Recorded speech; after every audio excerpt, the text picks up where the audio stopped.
আসসালামু আলাইকুম। সংবাদে আপনাদের সবাইকে স্বাগত জানাচ্ছি। আমি ফিরোজ তোহা। শুরুতেই আরবে কেবলস সংবাদ শিরোনাম। বাংলাদেশের সর্বশেষ গুরুত্বপূর্ণ আপডেট সংবাদে আপনাকে স্বাগত। শুরুতে সংবাদ শিরোনাম, পরে বিস্তারিত। শুরুতেই জানাবো, বাংলাদেশের সহকারী হাই কমিশনে হামলায় ৩ পুলিশ বরখাস্ত, গ্রেপ্তার ৭। আগরতলায় ঘটনায় বাংলাদেশের সহকারী হাই কমিশনে হামলা, ভাঙচুর ও জাতীয় পতাকায় আগুন দেওয়ার ঘটনায় ৩ জন ভারতীয় পুলিশ কর্মকর্তাকে বরখাস্ত করেছে ভারত। এছাড়াও হামলায় জড়িত থাকার সন্দেহে ৭ জনকে গ্রেপ্তার করা হয়েছে। ভারতীয় সংবাদ মাধ্যম এনডিটিভির এক প্রতিবেদনে সব তথ্য জানানো হয়েছে। এরপর জানাবো, ঢাকায় ভারতীয় দূতাবাসে অতিরিক্ত পুলিশ মোতায়েন। ভারতের আগরতলায় বাংলাদেশের সহকারী হাইকমিশনের ভেতরে বিক্ষোভ হামলার ঘটনার পর ঢাকায় অবস্থিত ভারতীয় দূতাবাসের নিরাপত্তা জোরদার করেছে পুলিশ। এদিকে বাংলাদেশে আলু পেঁয়াজ রপ্তানি বন্ধের হুমকি শুভেন্দুর। পশ্চিমবঙ্গ বিজেপি নেতা ও বিধানসভার বিরোধী নেতা শুভেন্দু অধিকারী বাংলাদেশের অন্তর্বর্তীকালীন সরকারের প্রধান ড মোহাম্মদ ইউনূসকে কড়া হুঁশিয়ারি দিয়েছেন। সম্মিলিত সনাতনী জাগরণ মঞ্চের মুখপাত্র চিন্ময় দাসের মুক্তির দাবি করেন তিনি। সেই সঙ্গে বাংলাদেশের চিরতরে আলু পেঁয়াজ রপ্তানি বন্ধ করে দেওয়ার হুঁশিয়ারি দিয়েছেন শুভেন্দু। জানাবো, বাংলাদেশ থেকে আনারস ও কাঁঠাল কেনা বন্ধ করলে ভারতের ত্রিপুরার মানুষ না খেয়ে মারা যাবে, বললেন কর্নেল ওলি। ভারতের ত্রিপুরার আগরতলায় বাংলাদেশের সহকারী হাইকমিশনে হামলার ঘটনার তীব্র নিন্দা ও প্রতিবাদ জানিয়েছে লেবারের ডেমোক্রেট পার্টি এলডিপির প্রেসিডেন্ট ড কর্নেল অবসরপ্রাপ্ত অলি আহমেদ বীরবিক্রম। এদিকে আদানির থেকে বিদ্যুৎ কেনা অর্ধেকে নামালো বাংলাদেশ। ভারতীয় কোম্পানি আদানির পাওয়ারের সঙ্গে করা বকেয়া নিয়ে সরকারের টানাপোড়েন চলছে। বকেয়া পরিশোধ না করায় কোম্পানিটি বিদ্যুৎ সরবরাহ বন্ধের হুঁশিয়ারি দিয়েছে। এমন পরিস্থিতিতে প্রতিষ্ঠানটি বিদ্যুৎ কেনা অর্ধেকে নামিয়েছে বাংলাদেশ।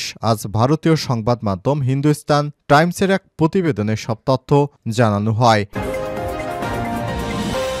এবং সর্বশেষ জানাবো, বল প্রয়োগ করায় পুলিশের শাস্তির দাবি ৭১.৫% মানুষের। বিক্ষোভ মিছিল মোকাবেলা এবং বিরোধী দল মত দমনে মাত্রাতিরিক্ত বল প্রয়োগ করা ফৌজদারি অপরাধ বিবেচনায় সংশ্লিষ্ট পুলিশ সদস্যদের শাস্তি দাবি করেছেন দেশের ৭১.৫% মানুষ। আজ পুলিশ সংস্কার কমিশন পরিচালিত কেমন পুলিশ চাই শীর্ষক জরিপের ফলাফল প্রকাশ করে স্বরাষ্ট্র মন্ত্রণালয়ের জনসংযোগ বিভাগ। আর সেই জরিপেই উঠে আসে এসব তথ্য। এখানে দেশের উপর একটি জরিপ চালানো হয়। ওই জরিপেই এসব তথ্য জানান বাংলাদেশের সাধারণ নাগরিকেরা। প্রিয় দর্শক, এতক্ষণ শুনছিলেন সংবাদ শিরোনাম, এবারে বিস্তারিত। তবে তার আগে বন্ধুরা, অনুরোধ থাকবে এই সংবাদটিতে একটি লাইক দিন। এই চ্যানেলে আপনি নতুন হয়ে থাকলে আমাদের সংবাদটি দেখতে দেখতে চ্যানেলটি সাবস্ক্রাইব করে রাখুন। কমেন্ট করে আপনার মূল্যবান মতামত জানিয়ে দিন বন্ধুরা, আপনি বিশ্বের কোন দেশ থেকে বা বাংলাদেশের কোন স্থান থেকে আমাদের সংবাদটি দেখছেন এবং শুনছেন। এবারে বিস্তারিত। বাংলাদেশের সহকারী হাইকমিশনে হামলার ঘটনায় ভারতের ৩ পুলিশ বরখাস্ত, গ্রেপ্তার ৭। ভারতের আগরতলায় বাংলাদেশের সহকারী হাইকমিশনে হামলা, ভাঙচুর ও জাতীয় পতাকা আগুন দেওয়ার ঘটনায় ৩ জন পুলিশ কর্মকর্তাকে বরখাস্ত করেছে ভারত। এছাড়াও হামলায় জড়িত থাকার সন্দেহ ৭ জনকে গ্রেপ্তার করা হয়েছে। ভারতীয় সংবাদ মাধ্যম এনডিটিভির খবরে সব তথ্য জানানো হয়েছে। পশ্চিম ত্রিপুরা পুলিশের এসপি কিরণ কুমার জানান, গতকাল এই ঘটনায় পুলিশের ৩ জন উপপরিদর্শককে বরখাস্ত করা হয়েছে। সেই সঙ্গে আগরতলায় নিউ ক্যাপিটাল কমপ্লেক্স থানায় পুলিশ বাদী হয়ে একটি মামলা করেছে। ব্যাপারে পুলিশ ইতিমধ্যেই তদন্ত শুরু করেছে এবং আইনগত ব্যবস্থা নেবে। এছাড়াও এই ঘটনায় একজন ডেপুটি এসপিকে দায়িত্ব থেকে সরিয়ে পুলিশ সদর দপ্তরে পাঠানো হয়েছে বলে জানান তিনি। সোমবার ২ ডিসেম্বর দুপুরে ভারতীয় উত্তর পূর্বাঞ্চলীয় ত্রিপুরা রাজ্যের উত্তর আগরতলায় বাংলাদেশ সহকারী হাইকমিশনে হামলা চালায় ভারতের হিন্দুত্ববাদী সন্ত্রাসী সংগঠন হিন্দু সংঘর্ষ সমিতি নামে কয়েকটি সংগঠনের সমর্থকরা। তারা সহকারী হাইকমিশনে ঢুকে ভাঙচুর চালায় এবং বাংলাদেশের পতাকা নামিয়ে ছিঁড়ে ফেলে।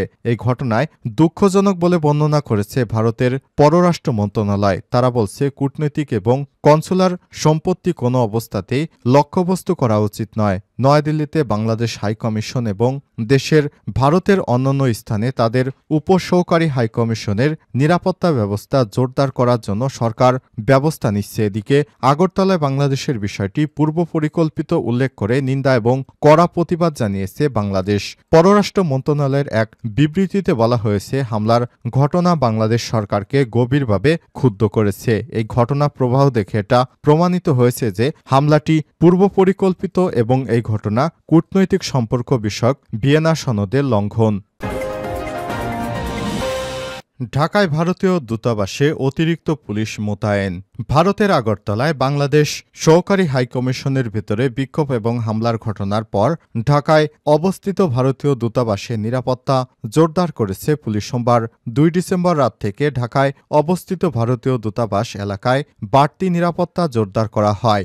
ডিপ্লোম্যাটিক সিকিউরিটি বিভাগ সূত্র থেকে জানা গেছে, ভারতীয় দূতাবাস কেন্দ্রিক স্বাভাবিক এর তুলনায় সোমবার 2 ডিসেম্বর রাত থেকে নিরাপত্তা ব্যবস্থা আরও জোরদার করা হয়েছে। ভারতীয় দূতাবাসের সামনে এর আশপাশের এলাকায় বাড়তি পুলিশ সদস্য মোতায়েন করা হয়েছে। এছাড়াও আরও জানানো হয়েছে, এই নিরাপত্তা ব্যবস্থায় অংশ হিসেবে গুলশান ও প্রগতি সরণি এলাকা থেকে ভারতীয় দূতাবাসমুখী রাস্তায় বসানো হয়েছে তল্লাশি চৌকি ও এই তল্লাশি চৌকি স্বাভাবিক সময়েও থাকে। তবে ডিএমপির ডিপ্লোম্যাটিক সিকিউরিটি বিভাগের দায়িত্বশীল কর্মকর্তারা জানান, দূতাবাস এলাকাতে বিশেষ করে কোনো নিরাপত্তা শঙ্কা নেই এবং কোনো কিছুর আশঙ্কা করা হচ্ছে না। তবে আগরতলায় ঘটে যাওয়া ঘটনার পরিপ্রেক্ষিতে নিরাপত্তা ব্যবস্থা কিছুটা জোরদার করা হয়েছে। অন্যদিকে ভারতের আগরতলায় বাংলাদেশের সহকারী হাইকমিশনে আন্তর্জাতিক আইন অমান্য করে উগ্র হিন্দুত্ববাদীরা একটি সংগঠনের সদস্যদের হামলার ঘটনা ঘটেছে, দেশে জনমনে ব্যাপক ক্ষোভের সৃষ্টি করেছে। এ নিয়ে ঢাকাসহ দেশের বিভিন্ন এলাকায় এই হামলার প্রতিবাদ জানিয়ে বিভিন্ন সংগঠন এবং আমজনতা বিক্ষোভ করেছে। বাংলাদেশে আলু পেঁয়াজ রপ্তানি বন্ধের হুমকি শুভেন্দুর। পশ্চিমবঙ্গের বিজেপি নেতা ও বিধানসভার বিরোধী নেতা শুভেন্দু অধিকারী বাংলাদেশের অন্তর্বর্তীকালীন সরকারের প্রধান উপদেষ্টা ড মোহাম্মদ ইউনূসকে কড়া হুঁশিয়ারি দিয়েছেন। সম্মিলিত সনাতন জাগরণী মঞ্চের মুখপাত্র চিন্ময় দাসের মুক্তির দাবি করেন তিনি। সেই সঙ্গে বাংলাদেশের ভিতরে আলু পেঁয়াজ রপ্তানি বন্ধ করে দেওয়ার হুঁশিয়ারি দিয়েছেন তিনি। আজ বাংলাদেশের সীমান্তবর্তী বনগাঁয়ের পেট্রোপোলে এক সভায় এসব কথা বলেছিলেন তিনি। শুভেন্দু বলেন, ইউনূস সরকারকে হুঁশিয়ারি দিচ্ছি, একদিনে শুধু কলকাতায় যে আবর্জনা বের হয় ওটা ফেলে দিয়ে এলেই না ঢাকা পড়ে যাবেন আপনি, পাঙ্গা নিতে আসবেন না। পাশাপাশি অন্তর্বর্তীকালীন সরকারকে ইতিহাস স্মরণ করে দিয়ে তিনি বলেন, 1971 সালে 17,000 ভারতীয় জওয়ান আত্মবলিদান দিয়ে এই বাংলাদেশ তৈরি করে দিয়ে গেছেন, ভুলে যাবেন না। কেউ যদি অতীত ভুলে যায় তার ভবিষ্যৎ ভালো হয় না, ভালো হতে পারে না ভবিষ্যৎ। গত প্রায় 24 ঘন্টা ধরে পেট্রোপোল সীমান্ত দিয়ে পণ্য চলাচল বন্ধ রয়েছে। সোমবার জনসভায় শুভেন্দু বলেন, আমরা ঘোষণা করেছিলাম যে পেট্রোপোল সীমান্ত দিয়ে আর বাণিজ্য বন্ধ থাকবে। আজ সকাল 6টা থেকে বাণিজ্য বন্ধ আছে, এটা 24 ঘন্টা চলবে, আগামীকাল সকাল 6টা পর্যন্ত এটা চলবে। তিনি আরও বলেন, এটা ট্রেলার দেখিয়ে গেলাম, অত্যাচার বন্ধ না হলে এরপরে সপ্তাহে আমরা 5 দিন বন্ধ করব, এরপর 2025 সালে আমরা লাগাতার বন্ধ করে দেব। ওরা আলু পেঁয়াজ কিভাবে খায় সেটা দেখিয়ে দেব। আমার নাম ভারতবর্ষ। পেট্রোপোলের জনসভায় মমতাকে কটাক্ষ করে শুভেন্দু বলেন, যখন শেখ হাসিনার বিরুদ্ধে বাংলাদেশে প্রতিবাদ চলছিল সেই সময় আক্রান্তদের পশ্চিমবঙ্গে ঠাঁই দেওয়ার কথা বলেছিলেন মুখ্যমন্ত্রী, আর এখন পশ্চিমবঙ্গে নরেন্দ্র মোদীর দিকে দায়িত্ব ঠেলছেন তিনি। বাংলাদেশ আনারস ও কাঁঠাল কেনা বন্ধ করলে ভারতের ত্রিপুরা রাজ্যের মানুষ না খেয়ে মারা যাবে, কর্নেল ওলি।